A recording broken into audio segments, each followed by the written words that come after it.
Hoje a gente vai mergulhar num relato bem particular sobre a infância de Jesus, especificamente dos 9 aos 13 anos. Tudo com base no que é detalhado em um texto religioso bem específico, o Livro de Urântia. Pois é, a gente ouve muito sobre o nascimento, sobre o ministério dele, mas e o meio do caminho? Aqueles anos de formação, a infância mesmo, geralmente são um grande mistério, né? E é aí que essa fonte entra.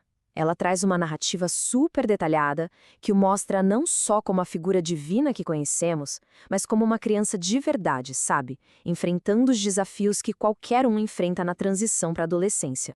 Então vamos começar por aí, aos 9 anos de idade.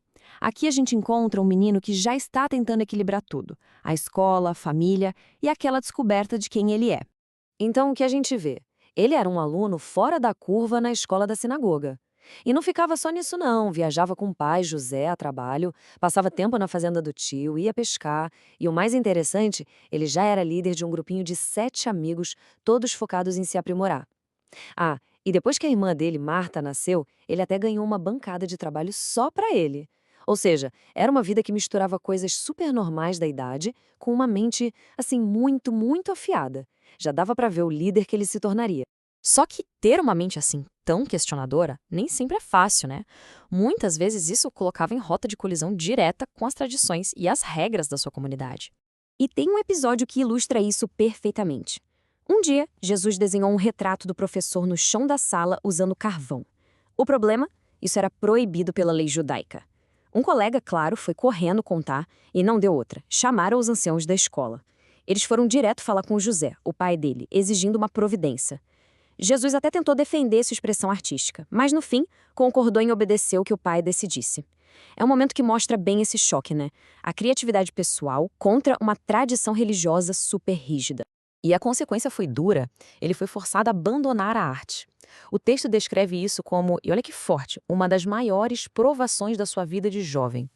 E mesmo obedecendo, lá no fundo, ele nunca se convenceu de que tinha feito algo errado. Foi um sacrifício pessoal enorme. E essa mente inquieta não parava. As perguntas dele, sempre profundas, sempre indo além, deixavam a cidade inteira de Nazaré meio que empolvorosa, sabe? Ele questionava as práticas do dia a dia. Um exemplo bem marcante foi quando ele convenceu o próprio pai a tirar o pergaminho que ficava no umbral da porta, argumentando que o uso daquilo tinha se tornado uma forma de idolatria. Conforme ele ia crescendo, essa visão de mundo só se expandia. E isso acabou levando a outro conflito bem sério com o pai, um que praticamente pôs um ponto final na sua juventude despreocupada.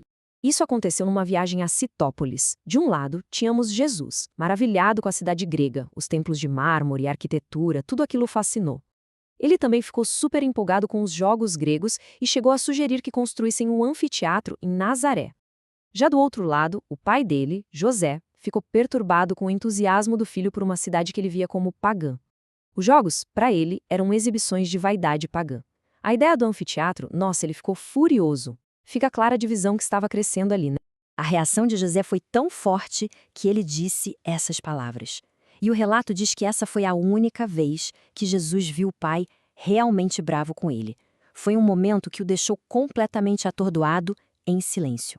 E aí, pouco antes do aniversário de 11 anos, a vida deu uma virada brusca. A mãe dele ficou muito doente depois de um parto, e isso forçou Jesus a assumir as responsabilidades de um adulto como filho mais velho, muito, muito antes da hora. Agora, vamos dar um salto no tempo, para os seus 13 anos. Esse foi um ano decisivo, que marcou não só a formatura dele na escola da sinagoga, mas também a sua primeira viagem a Jerusalém para a Páscoa. Essa peregrinação durou 4 dias. Imagina a cena. No primeiro dia, saíram de Nazaré passando por lugares cheios de história. No segundo, viajaram pelo Vale do Jordão. No terceiro, chegaram em Jericó para passar a noite. E no quarto dia, veio a subida em direção a Jerusalém, com aquele primeiro vislumbre do Monte das Oliveiras. Quer dizer, não era só uma caminhada, era uma aula de história e emoção a céu aberto. E no meio do caminho, uma parada que mudaria tudo. Eles passaram por Betânia e conheceram 3 irmãos, Maria, Marta e Lázaro. Ali começou uma amizade que duraria a vida inteira. Mal sabiam eles o quão importante aquele encontro seria. E a chegada, o texto descreve a emoção dele de um jeito muito poderoso. Diz que em nenhum momento ele sentiu algo tão puramente humano quanto a emoção que o envolveu. quando ele parou no Monte das Oliveiras e pela primeira vez viu Jerusalém.